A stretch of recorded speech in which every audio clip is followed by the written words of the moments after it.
श्री बावनकुळेजी यांचा सत्कार भारतीय जनता पार्टी कसबा मतदारसंघातर्फे होत आहे. झालाय. थँक्यू. सुरू करू.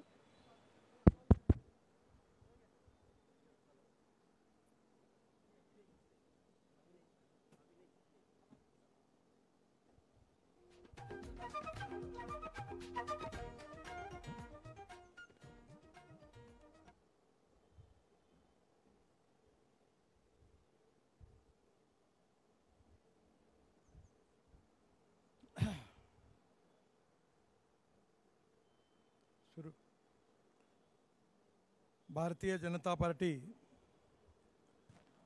महाराष्ट्राचे अध्यक्ष आदरणीय चंद्रकांत दादा पाटील, आदरणीय चंद्रशेखर बावनकुळे, आपल्या पुण्यातील आमदार, आपले ज्येष्ठ नेते चंद्रकांत दादा पाटील, माननीय दीपक मानकर, धीरज घाटे, हेमंत रासने, श्रीनाथ भीमाळे, किरण साळी, स्वाती शिंदे, रुपाली पाटील, स्वरदा बापट, मंदार जोशी, राजेंद्र काकडे, फरांदेताई, दत्ता सागर, उपस्थित सर्व मान्यवर आणि माझ्या बांधवांनो आणि बहिणींनो, पुण्यामध्ये गेल्या अनेक वर्षापासून प्रत्येक लोकसभेच्या निवडणुकीमध्ये येण्याची संधी मला मिळाली. पण ही पहिली वेळ आहे की आज या सभेमध्ये गिरीश बापट आणि मुक्ता टिळक हे दोघेही पण आपल्या सभेमध्ये नाहीत. त्यांच्या जाण्यामुळे आपल्या सगळ्यांचं, पक्षाचं खूप नुकसान झालं. गिरीश बापट आणि मी मिळून युवा मोर्चाचं काम केलं आणि अनेक वर्ष त्यांचा माझा अतिशय जवळचा संबंध होता. पुण्यातून आमदार म्हणून, पुण्याचा खासदार म्हणून गिरीश बापट यांनी सातत्याने पुण्याच्या विकासाकरता काम केलं. मुक्ता टिळक देखील पुण्याच्या महापौर होत्या. भाजपच्या पहिल्या महापौर म्हणून त्यांना कार्य करण्याची संधी मिळाली आणि ज्यावेळी मी भारतीय जनता पार्टीचा प्रदेशाचा अध्यक्ष होतो त्यावेळी महापौर पदाच्या करता त्यांची निवड झाली आणि स्वाभाविकपणे पुण्याच्या इतिहासामध्ये त्यांच्या रूपाने एक महापौर, पुण्याच्या जनतेला चांगला यशस्वी महापौर मिळाला. त्या दोघांनाही पण मी माझ्याकडनं आदरांजली वाहतो. मला विशेष रूपाने गिरीश बापट यांचे विशेष रूपाने आठवण होते की पुण्याचे दोन महत्त्वाचे प्रश्न होते. एक, पुण्याची मेट्रो सुरू होत नव्हती आणि दुसरं, पुण्याच्या विमानतळाचा प्रश्न सुटत नव्हता. अनिल शिरोळे पण बऱ्याच वेळा या सगळ्या विषयाकरता माझ्याकडे वारंवार आले. पण गिरीश बापट ज्यावेळी खासदार होते त्यावेळी मी 2-3दा पुण्याच्या एअरपोर्टकरता मीटिंग घेतली आणि या मीटिंगमध्ये डिफेन्स मिनिस्ट्रीकडनं, एअरफोर्सकडनं पुण्याच्या जागेचा अतिशय क्लिष्ट प्रश्न होता आणि तो प्रश्न सुटला. आणि काल जेव्हा मी पुण्याच्या विमानतळावर उतरलो तर मला इथल्या एअरपोर्ट अथॉरिटीचे डायरेक्टर नेहमी भेटतात आणि त्यांनी सांगितलं मला की आता एअरपोर्ट पूर्ण झाला. तसंच पुण्याच्या मेट्रोचाही प्रश्न बराच काळ अडकलेला होता. खालून न्यायची की वरतून न्यायची अनेक प्रश्न होते आणि एका बैठकीमध्ये मी निर्णय घेतला की आता जे टेक्निकल कन्सल्टंट आहेत त्यांनी जे सांगितलं तसं करा, कोणालाही विचारायची गरज नाही आणि काम सुरू करा. आणि मेट्रोच्या कार्याची सुरुवात झाली. नागपूर मेट्रोकरता देवेंद्रजी आणि मी ज्यांच्यावर जबाबदारी दिली होती त्यांनाच पुण्याच्या मेट्रोची जबाबदारी दिली आणि त्यांनी अतिशय गतीने पुण्याच्याही मेट्रोचं बरंचसं काम पूर्ण झालं. पुण्याच्या विकासामध्ये सगळ्या आमदारांचा, सगळ्यांचा आग्रह पुण्याच्या रिंग रोडचा होता. त्याची अलाइनमेंट आता पूर्ण झालेली आहे. आणि जसं पुण्यामध्ये मी ज्यावेळी महाराष्ट्रामध्ये मंत्री होतो तेव्हा मुंबई पुणे एक्सप्रेस हायवे ज्यावेळी बांधला होता त्यावेळी वेस्टर्ली बायपास हा त्यावेळी करण्याची संधी मला मिळाली. पण त्यावेळी माझी चूक झाली. त्याचवेळी अजून डिटेल 25 वर्षाचा विचार करून करायला पाहिजे होता. पण नंतरच्या काळामध्ये या रोडवर अनेक ट्रॅफिक जाम व्हायला लागला. त्यामुळे अतिशय IIT चांगले चांगले कन्सल्टंट यांच्याशी कन्सल्ट करून हे जे चांदणी चौकाचं डिझाईन तयार झालं आणि तोही प्रकल्प पूर्ण झाला आणि ज्यामुळे पुण्यातला एक ट्रॅफिक जामचा महत्त्वाचा प्रश्न सुटला. पुण्यामध्ये रिंग रोड होणार आहे आणि या रिंग रोडला बाहेरच्या बाहेर पुण्यात येणारे राष्ट्रीय महामार्ग जुळणार आहेत. त्यामुळे नक्कीच पुण्याच्या आतमध्ये पोल्युशन आणि ट्रॅफिक जाम निश्चितपणे कमी होईल. वायू प्रदूषण, ध्वनी प्रदूषण आणि रोड ॲक्सिडेंट्स ही पुण्यातली मोठी समस्या आहे. पण मला विश्वास आहे की या रिंग रोडमुळे नक्कीच होईल. आणि याच रिंग रोडमुळे पलीकडे पुणे ते औरंगाबाद हा द्रुतगती महामार्ग बांधण्याचा आम्ही निर्णय घेतला आणि ते काम आता महाराष्ट्र सरकारच्या दीक्षित साहेब ज्याचे MD आहेत त्या कॉर्पोरेशनला दिलं आणि पुणे ते औरंगाबाद हे केवळ 2 तासात पूर्ण होईल असा विश्वास मी आपल्या सगळ्यांना देतो. आणि या कार्याची पण सुरुवात इलेक्शन नंतर लगेच सुरू होईल. मला अतिशय आनंद आहे की त्याचबरोबर पुणे ते बेंगलोर याही रस्त्याची अलाइनमेंट पक्की झालेली आहे आणि याही रस्त्याचं काम इलेक्शनच्या नंतर आपण सुरू करण्याचा प्रयत्न करणार आहे. महाराष्ट्रात 206 किलोमीटर आणि कर्नाटकमध्ये 493 किलोमीटर, बारामती, सातारा, माढा, सांगली या जिल्ह्यातल्या साधारण मागासलेल्या भागातून हा हायवे जात असल्यामुळे नक्कीच याच्यामुळे पुण्याच्या विकासामध्ये मोठं परिवर्तन होईल असा मला विश्वास आहे. पुण्यामध्ये विशेषतः या सगळ्या प्रकल्पाच्या बरोबर पुणे अहमदनगर हा रस्ताही माझ्या काळात मी मंत्री असताना महाराष्ट्रात त्यावेळी हा रस्ता मी बांधला होता. पण नंतर ट्रॅफिक खूप वाढलं. त्यामुळे ज्या पुण्याकरता आम्ही 3 प्रकल्प नक्की केलेले आहेत. एक नाशिक फाटा ते खेड हा डबल डेकर एलिव्हेटेड हायवे बांधायचा आमचा प्रयत्न आहे. जवळपास 10,000 कोटी रुपये त्याला लागणार आहे. हा 6 पदरी करणार आहे आणि मला विश्वास आहे की हा प्रोजेक्ट आता SFC झाली आहे. कॅबिनेटचा अप्रुव्हल फक्त अडकला आहे आणि ते मिळालं की इलेक्शन झाल्यानंतर या रस्त्याच्या कामाला सुरुवात होईल. हा अतिशय महत्त्वपूर्ण पुणे नाशिकच्या याच्यात जनतेकरता विशेष रूपाने उपयोगाचा आहे. तळेगाव चाकण शिकापूर इथे पण एक एलिव्हेटेड हायवे डबल डेकर त्याची योजना केली. याची किंमत 8,000 कोटी आहे आणि हाही पण तळेगाव चाकण शिकापूर या 54 किलोमीटर लांबीत दुमजली उड्डाणपूल आम्ही करणार आहे. त्यालाही पण मंजुरी मिळालेली आहे आणि इलेक्शनच्या नंतर त्याही प्रकल्पाच्या कामाची सुरुवात होणार आहे. पुणे ते शिरूर 62.25 किलोमीटर असा एलिव्हेटेड हायवे हा जवळपास 12,000 कोटी रुपयाचा आहे आणि पुणे अहमदनगर मार्गावर खूप औद्योगिकरण झालं. तळेगाव चाकण भोसरी शिक्रापूर रांजणगाव या वाढत्या रहदारीमुळे हाही पण होणार आहे. 6 लेन खाली 6 लेन वर असे एकूण 12 लेन असलेला हा डबल डेकर फ्लायओव्हर याचंही पण काम इलेक्शनच्या नंतर सुरू होईल असा मी आपल्याला सगळ्यांना विश्वास देऊ इच्छितो. नवीन कात्रजचा बोगदा रावेत एलिव्हेटेड हायवे हा 38 किलोमीटर आहे, 6,000 कोटीचा. या सगळ्या प्रकल्पाला मंजुरी मिळालेली आहे. वेस्टर्न बायपासवरील किवळे चौक, पुनावळे भुयारी मार्ग, ताथोडे भुयारी मार्ग, भूमकर चौक, वाकड चौक, नवले पूल या 38 किलोमीटर लांबीत बरीच वाहतूक कोंडी आहे. मुंबईहून पुण्याकडे येताना किवळे चौक ते नवले पुलाच्या दरम्यान जी वाहतूक कोंडी होते ती सोडण्याकरता या भागात देखील एलिव्हेटेड कॅरिडॉर आम्ही बांधणार आहे, त्याचाही DPR तयार झालेला आहे आणि त्यामध्ये 6 लेन खाली 6 लेन वरती असा एलिव्हेटेड हायवे आणि कॉरिडॉर आणि सर्व्हिस रोड असा राहणार आहे. त्यामुळे नक्कीच 1.5 तास ज्या ठिकाणी लागायचा त्या ठिकाणी अर्ध्या तासात हे काम होईल आणि याचेही काम इलेक्शनच्या नंतर सुरू होईल असा मी आपल्या सगळ्यांना विश्वास देतो.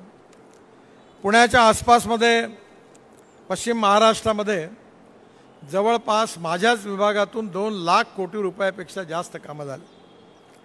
आता दीपक मानकर यांनी जसा अक्कलकोटचा उल्लेख केला तसं महाराष्ट्राचं दैवत म्हणजे पंढरपूर आहे आणि देहू तुकाराम महाराजांचं आपलं सगळेजण तुकाराम महाराज आपलं दैवत आहे आणि आळंदी ज्ञानेश्वर महाराजांची आणि दरवर्षी देहू आळंदीपासून पंढरपूरपर्यंत आपल्या पालखी मार्गा जी यात्रा निघते त्याकरता 12,000 कोटी रुपये खर्च करून एक मोठा पालखी मार्ग आपण जवळपास आता पूर्ण करत आणलेला आहे आणि इलेक्शनच्या नंतर त्याचंही उद्घाटन होणार आहे. मी स्वतःही काळजी घेतली आहे की ज्ञानेश्वरीमध्ये वृक्षवल्ली म्हणून ज्याचा उल्लेख ज्ञानेश्वर महाराजांनी केलेला आहे ती झाडं या रस्त्याच्या बाजूला लावून याला भक्ती मार्गामध्ये त्याचं रूपांतर करण्याचा प्रयत्न केला.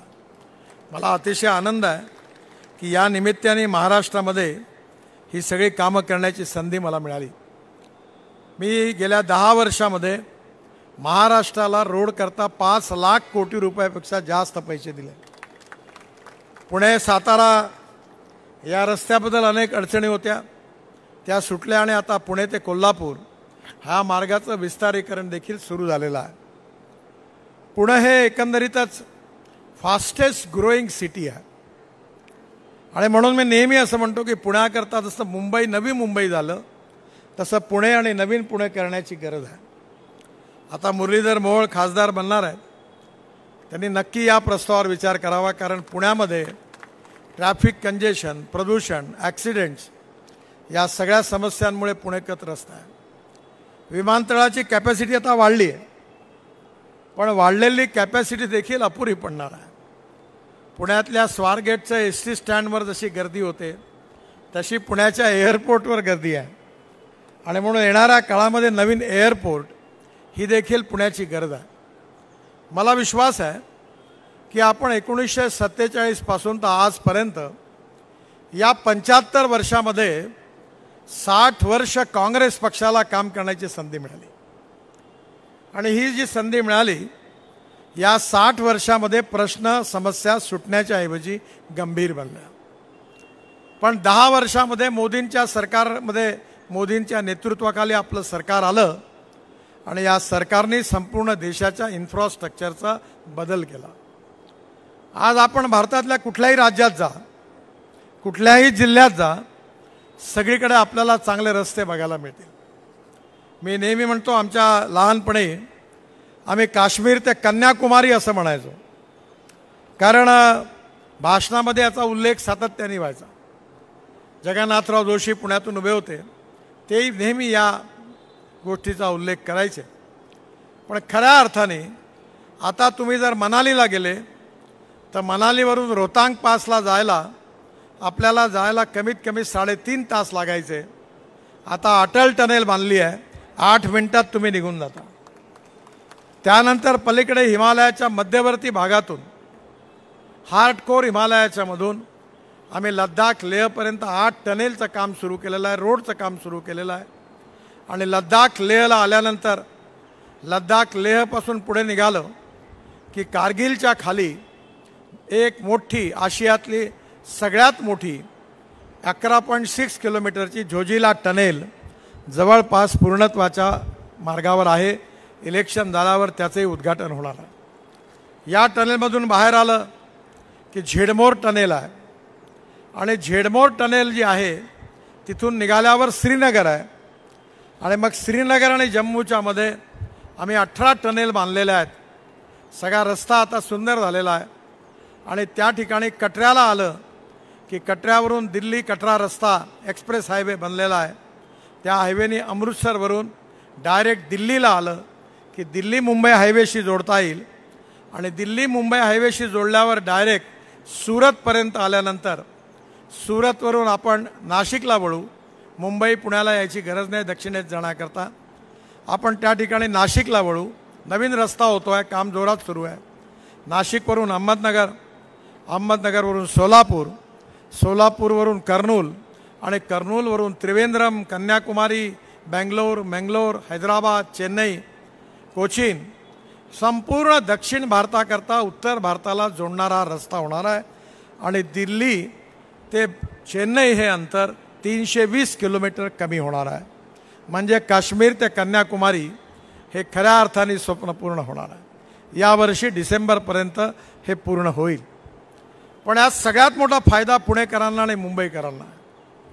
आज जो पूर्ण उत्तरेतला ट्रॅफिक हा जो दक्षिणेत जातो, तेलंगणा, आंध्र प्रदेश, कर्नाटक, तामिळनाडू, केरळ, आता तो ट्रॅफिक मुंबई पुण्याला येणार नाही, कोल्हापूर आणि सोलापूरला जाणार नाही, हा सुरतवरूनच वळून जाईल. त्यामुळे पुणे आणि मुंबईतलं ट्रॅफिक कंजेशन आणि प्रदूषण कमी होण्याकरता मोठी मदत मिळेल. हे देखील पुण्याकरता मोठं वरदान आहे. मोदीजी जेव्हा प्रधानमंत्री झाले तेव्हा आमच्या सरकारने हायेस्ट प्रायोरिटी ही इन्फ्रास्ट्रक्चर डेव्हलपमेंट करण्याकरता दिली. इन्फ्रास्ट्रक्चर डेव्हलपमेंट याकरता महत्त्वाचं आहे की ज्या ठिकाणी पाणी आहे, वीज आहे, रस्ते आहे, दळणवळणाची साधनं आहे, त्या ठिकाणी उद्योग आणि व्यापार वाढतो. आणि ज्या ठिकाणी उद्योग आणि व्यापार वाढतो तिथे रोजगार निर्माण होतो, गरिबी आणि भूकमरी दूर होते. आणि म्हणून आपल्या देशाला सुखी, समृद्ध, संपन्न केलं पाहिजे. आपल्या देशाला जगातली तिसरी अर्थव्यवस्था आपण बनवलं पाहिजे. आपल्या देशाची $5 ट्रिलियन इकॉनॉमी झाली पाहिजे. आपला देश खऱ्या अर्थाने सुखी, समृद्ध, संपन्न झाला पाहिजे. या भूमिकेतूनच उत्तम इन्फ्रास्ट्रक्चर या देशात विकसित झालं. आणि आज आपलं एक्सपोर्ट हे जवळपास 3 पटींनी वाढलं. आपलं ॲग्रिकल्चर एक्सपोर्ट पण 3 पटींनी वाढलं. भाजीपाला, फळं, फुलं, द्राक्ष, हळूहळू एक्सपोर्ट होणार आहे. आणि त्यामुळे येणाऱ्या काळामध्ये गाव, गरीब, मजदूर, शेतकरी यांचंही कल्याण होणार आहे. आणि देश प्रगती आणि विकासावर पुढे चाललेला आहे. मला विश्वास आहे की देशाला जर पुढे न्यायचं असेल तर इम्पोर्ट कमी केलं पाहिजे आणि एक्सपोर्ट वाढवलं पाहिजे. आपल्या देशामध्ये 16 लाख कोटी रुपये आपण fossil fuel, petrol, diesel import करण्याकरता खर्च करतो. आमच्या सरकारने इथेनॉल आणलं. पुण्याच्या आसपास पश्चिम महाराष्ट्रामध्ये इथेनॉल तयार होतं. पुण्यामध्ये प्रधानमंत्र्यांनी 2 इथेनॉलचे पंप पण सुरू केले. आणि आता इंडियन ऑइल 300 इथेनॉलचे पंप सुरू करणार आहे. माझ्याकडे टोयोटोची इनोवा दिल्लीत आणि नागपुरात आहे. ती 60% विजेवर चालते आणि 40% इथेनॉलवर चालते पेट्रोलच्या ऐवजी. फ्लेक्स इंजिन आहे. आणि पेट्रोलच्या ॲव्हरेजमध्ये तुलना केली तर पेट्रोलचा रेट फक्त 25 रुपये लिटर पडतो. म्हणजे ग्राहकाचा ती फायदा आहे. बजाज, TVS, हिरो, होंडा या सगळ्यांनी आता इथेनॉलवर चालणाऱ्या बाईक आणि ऑटो रिक्षा तयार केल्या. 10 दिवसापूर्वी राजीव बजाज नागपूरला मला भेटायला आले होते. त्यांनी आता CNGवरची स्कूटर तयार केली. ते मला म्हणाले याची लॉन्च करण्याकरता तुम्ही वेळ द्या. आज आपल्या देशामध्ये आपण electric scooter, electric car, electric buses आणल्या. ज्यावेळी मी याची सुरुवात केली ट्रान्सपोर्ट मंत्री म्हणून तेव्हा मला पत्रकार विचारायचे की इलेक्ट्रिक गाडी जर रस्त्यात बंद पडली तर धक्का मारायला तुम्ही जाणार का? पण एकही गाडी बंद पडली नाही. तर खऱ्या अर्थाने आता electric scooter, electric auto rickshaw, electric car, electric bus popular झाली. आणि आता इलेक्ट्रिक कार करता वेटिंग लिस्ट सुरू झाली. केवळ आपल्या देशामध्ये नाही तर आता आपल्या इलेक्ट्रिक बसेस आणि आपल्या गाड्या जगात निर्यात व्हायला लागल्या. पुण्यामध्ये ऑटोमोबाईल कंपोनंट्सचे मोठे मोठे उद्योग आहेत. पुण्याच्या चाकण MIDCमध्ये मी इलेक्ट्रिक मर्सिडीज लॉन्च करायला आलो होतो. त्यावेळी मर्सिडीजचे चेअरमन वर्ल्डचे आले होते आणि त्यांनी मला सांगितलं की आता आम्ही यानंतर केवळ इलेक्ट्रिकच गाड्या बनवणार, डिझेल, पेट्रोलच्या गाड्या बनवणार नाही. आणि म्हणून import substitute, cost effective, pollution free आणि इंडिजिनियस याच्या आधारावर आज ऑटोमोबाईल इंडस्ट्रीचा विकास झालेला आहे आणि पुण्यामध्ये ऑटोमोबाईल इंडस्ट्रीचं हे माहेरघर आहे आणि या इंडस्ट्रीमुळे खूप मोठ्या प्रमाणावर रोजगार निर्माण झाले, प्रगती झाली, विकास झालेला आहे आणि हे सगळं होण्याचं कारण पुण्यातलं इन्फ्रास्ट्रक्चर चांगलं आहे आणि मला विश्वास आहे की पुण्यामध्ये एअरपोर्ट, रेल्वे स्टेशन, मेट्रो आणि त्याचबरोबर पुण्याचा रिंग रोड आणि पुण्यातले डबल डेकर रस्ते हे पुण्यातल्या जनतेचं जीवन सुसह्य करणार आहे. मला विश्वास आहे की जवळपास 2,500 कोटी रुपये मुळामुठा या नदीचं शुद्धीकरण करून त्याचा रिव्हरफ्रंट डेव्हलप करण्याकरताही पण मिळालेले आहे. याही प्रकल्पातून पुण्याचं सौंदर्यीकरण वाढणार आहे. पुण्यामध्ये सगळ्या इलेक्ट्रिक बसेस आता यानंतर येणार आहे. मी स्वतः मुंबईमध्ये डबल डेकर इलेक्ट्रिक बस बेसची लॉन्च केली होती. त्यामुळे येणाऱ्या काळात हे जे परिवर्तन झालं याची तुलना आपण जर 60 वर्षाच्या काँग्रेस सरकारशी जर केली आणि 10 वर्षाच्या मोदीच्या सरकारांनी केलेलं काम याची तुलना केली तर जे काँग्रेसवाल्यांनी 60 वर्षात नाही केलं त्याचं 3 पट काम आम्ही या 10 वर्षात करून दाखवलं. या देशाचा विकास झाला पाहिजे, शेतकऱ्याचा, शेतमजुराचा, सगळ्यांचा विकास होऊन भारत समृद्ध संपन्न झाला पाहिजे, हाच आमचा कार्यक्रम आहे. या देशामध्ये 47 साली 3 विचारधारा मोठ्या होत्या. एक काँग्रेसची लोकतंत्र समाजवादी विचारधारा होती, दुसरी विचारधारा समाजवादी पार्टीची होती, तिसरी विचारधारा कम्युनिस्ट पार्टीची होती आणि त्याचबरोबर एक स्वतंत्र पक्ष होता, त्यांची भांडवली व्यवस्थेचे ते समर्थक होते, लिबरल आर्थिक इकॉनॉमीचे समर्थक होते.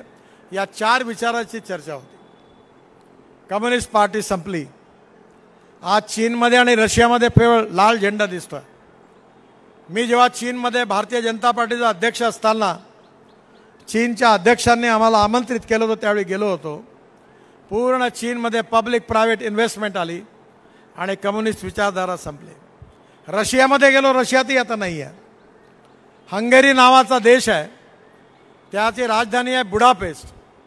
तिथे एक बगीचा आहे आणि त्या बगीचाच्या कोपऱ्यामध्ये मोठ्या प्रमाणावर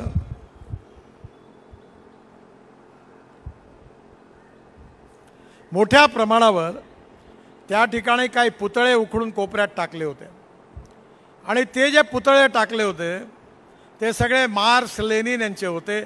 एवढा जनतेच्या मनात त्यांच्याबद्दल आक्रोश होता. त्यामुळे कम्युनिस्ट संपले. पुण्यामध्येही समाजवादी नेते मोठे नेते होते.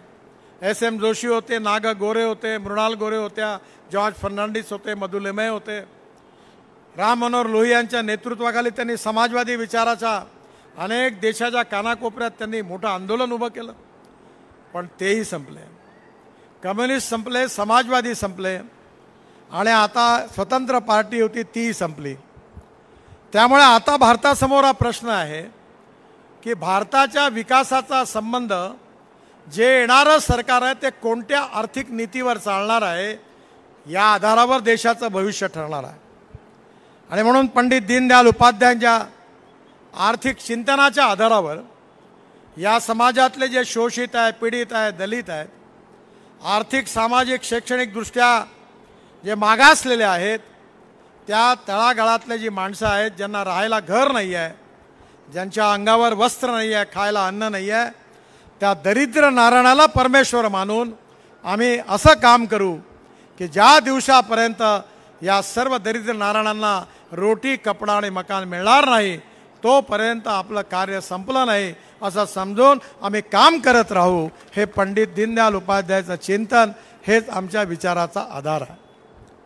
आणि म्हणून आज 25 कोटी लोक दरिद्र रेषेच्यातून बाहेर निघालेले आहे. हे कठीण काम आहे पण असंभव नाही आहे आणि या कामाला गतीने सुरुवात झालेली आहे. 10 वर्षात जर 25 कोटी लोक बाहेर निघाले तर पुढल्या 10 वर्षामध्ये या देशात गरिबी राहणार नाही. तरुण मुलाच्या हाताला काम मिळेल आणि आपला देश सुखी, समृद्ध, संपन्न होईल. जगातली 3री मोठी अर्थव्यवस्था बनल्याशिवाय राहणार नाही, हा माझा विश्वास आहे. आज काँग्रेसवाल्यांजवळ, राष्ट्रवादीवाल्यांजवळ विकासाच्या मुद्द्यावर चर्चा करायला त्यांना आधारच नाही आहे. लोक त्यांच्यावर विश्वास ठेवायला तयार नाही आहे.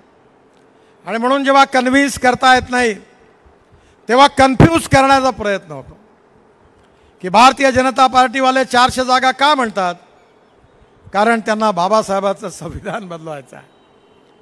मी लॉचा विद्यार्थी आहे, लॉ ग्रॅज्युएट आहे, प्रॅक्टिस नाही केली, पण आम्हाला संविधानाचा पेपर होता.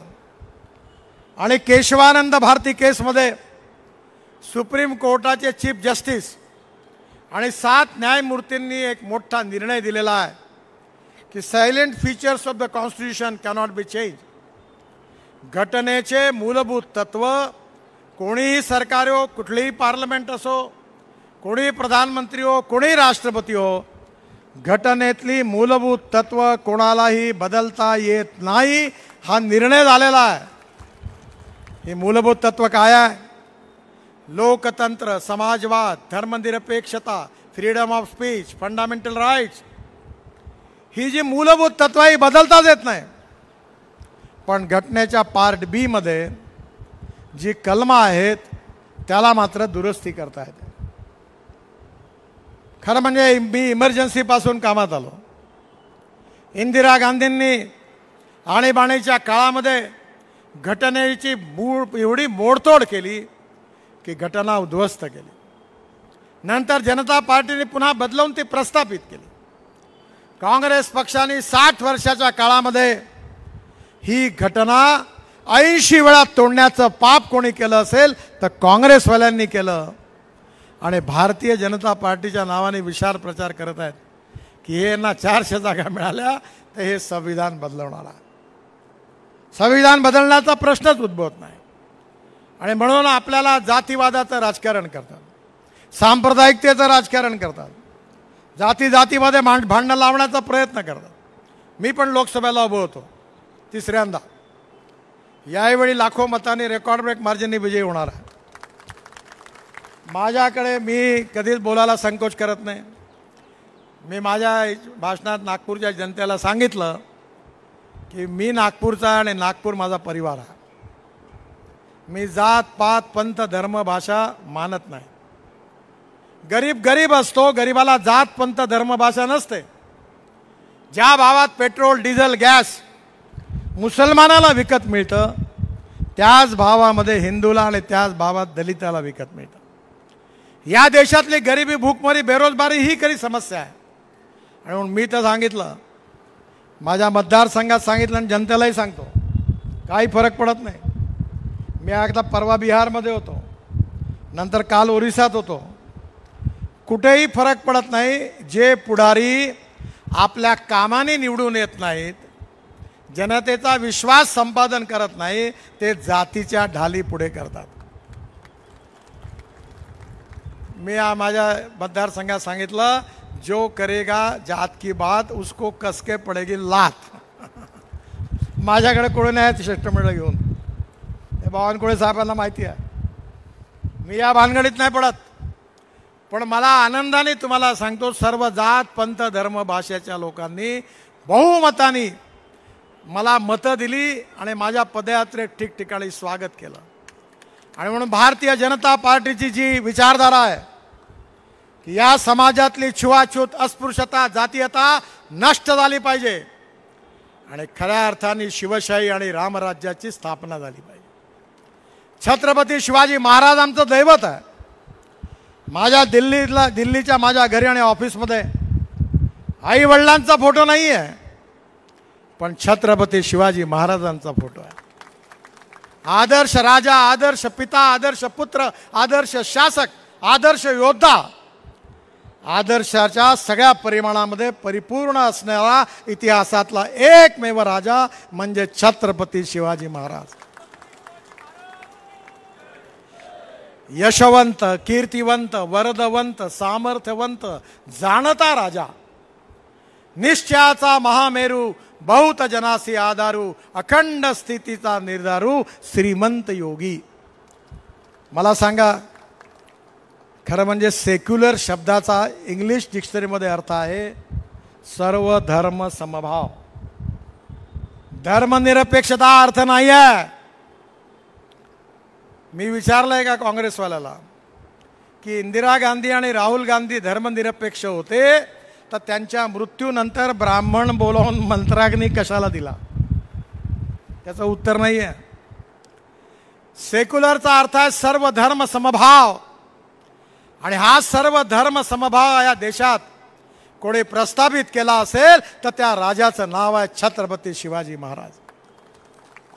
अनेक युद्ध जिंकले, अनेक राजे शरण आले, पण त्या ठिकाणी एकही मस्जिद तोडण्याचं पाप शिवाजी महाराजांनी आपल्या आयुष्यात कधी केलं नाही.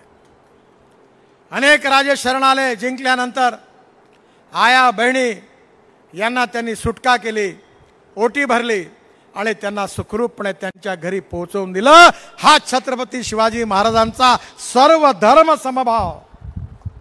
आणि या काँग्रेसवाल्यांच्या भाषेतला प्रचलित सेक्युलर वाद हा खऱ्या अर्थाने कोण कोणाला शिकवणार आहे? ॲपिजमेंट ऑफ मायनॉरिटीज म्हणजे सेक्युलरवाद नाही आहे. The justice with all and appeasement of none हा सर्व धर्म समभावाचा प्रमुख भाग आहे. आणि म्हणून जात, पंथ, धर्म, भाषा, सेक्स याच्या आधारावर कुठलंही डिस्क्रिमिनेशन न करता बाबासाहेब आंबेडकरांनी सांगितलेली सामाजिक समता, आर्थिक समता या समाजात प्रस्थापित करून छुवाछूत, अस्पृश्यता, जातीयता समूळ नष्ट करून महात्मा ज्योतिबा फुलेंनी सांगितलेली, राजर्षी शाहू महाराजांनी सांगितलेली समता या समाजात प्रस्थापित करणं हेच आमचं उद्दिष्ट आहे, हेच भारतीय जनता पार्टीचं उद्दिष्ट आहे आणि हाच आमचा विचार आहे. एकीकडे ज्ञान, विज्ञान, तंत्रविज्ञान, innovation, entrepreneurship, science, technology, research, skilled याला आपण नॉलेज म्हणतो. पुणे हे ज्ञानाचं माहेरघर आहे. आणि conversion of knowledge into wealth आणि conversion of waste into wealth या दोन गोष्टी मी नेहमी सांगतो. मी 8 वर्षापासून नागपूर शहरातलं टॉयलेटचं पाणी आम्ही विकतो. टॉयलेटचं पाणी कोराडी आणि खापरखेड्याच्या पॉवर प्रोजेक्टच्या महाराष्ट्र सरकारला देतो आणि ते टॉयलेटचं पाणी विकून 8 वर्षापासून आम्ही 300 कोटी रुपये वर्षाचे कमवतो. 300 कोटी. आता आम्ही एक नवीन प्रोजेक्ट टाकला आहे. आमच्या शहरामध्ये असं शहर आहे की 24/7 देशातलं एकमेव शहर आहे. 24 तास पाणी, 24 तास पाणी. झोपडपट्टीमध्ये पाणी, सगळीकडे पाणी. 70% नागपूरकरांना 24 तास पाणी. आणि तिसरं आम्ही आता असं केलं की सॉलिड वेस्ट मॅनेजमेंटमध्ये कचऱ्यातून प्लॅस्टिक, मेटल, ग्लास आणि ऑर्गॅनिक वेस्ट बाहेर काढायची. मी ट्रान्सपोर्ट मंत्री आहे. माझ्याकडे हायड्रोजनची गाडी आहे, मर्सिडीजपेक्षाही चांगली आहे दिल्लीत. आणि आता हायड्रोजन आपलं भविष्य आहे. मेटल रिसायकलिंग होतं, ग्लास रिसायकलिंग होतं आणि प्लॅस्टिकपासून आम्ही आता क्रूड पेट्रोल तयार केलं आहे. ते 50% डिझेलमध्ये टाकतो आणि ऑर्गॅनिक वेस्टपासून bio CNG, bio LNG 30 ton प्रतिदे तयार होणार आहे. आणि त्याचबरोबर त्यातून पुढे हायड्रोजनचा प्लॅन्ट टाकणार आहे. आणि माझी इच्छा आहे, मी ट्रान्सपोर्ट मंत्री म्हणून सातत्याने प्रयत्न करतो की आपल्या देशातली ट्रक, बसेस, विमानं आणि सगळे हायड्रोजनवर चालले पाहिजे. आपल्या इथे आम्ही विमान स्पाइसजेटचं इथेनॉलच्या बायोफ्युएलवर चालवलं. पुण्याच्याच प्राजवाल्यांनी टाटाचं एअर एशियाचं विमान चालवलं. शेतकरी अन्नदाता नाही, ऊर्जादाता झाला. ऊर्जादाता नाही, इंधनदाता झाला. इंधनदाता नाही, आता पंजाब, हरियाणा, पश्चिम उत्तर प्रदेशमध्ये राईस स्ट्रॉ परलीपासून डांबर तयार झालं. मी पानिपतमध्ये एक मोठा प्रकल्प इंडियन ऑइलला सुरू करायला लावला, सुरू झाला. राईस स्ट्रॉ परली जाळल्यामुळे दिल्लीत प्रदूषण होत होतं. आता 1 lakh litre ethanol per day, 150 ton डांबर बिटुमेन पर डे आणि 76,000 ton bio aviation fuel, sustainable aviation fuel, हवाई इंधन आता देशात तयार होणार आहे. आणि आम्ही योजना तयार केली आहे की इंटरनॅशनल फ्लाईट आमच्या विमानतळावर उतरल्या पाहिजे, कारण आमचं हवाई इंधन आज पेट्रोलियम इंधनापेक्षा 2 रुपये स्वस्त राहील. डावोसमध्ये चर्चा झाली आहे की या पेट्रोलियम एव्हिएशन फ्युएलमध्ये आता 5% बायो एव्हिएशन फ्युएल तयार करून टाकायचं आणि या देशातला शेतकरी हायड्रोजन आणि हवाई इंधन तयार करणारा होईल. तुम्हाला वाटत असेल की मी स्वप्न दाखवून आलो. मी स्वप्न दाखवणारा नेता नाही आहे. मी जे बोलतो तेच करतो, जे करतो तेच सांगतो.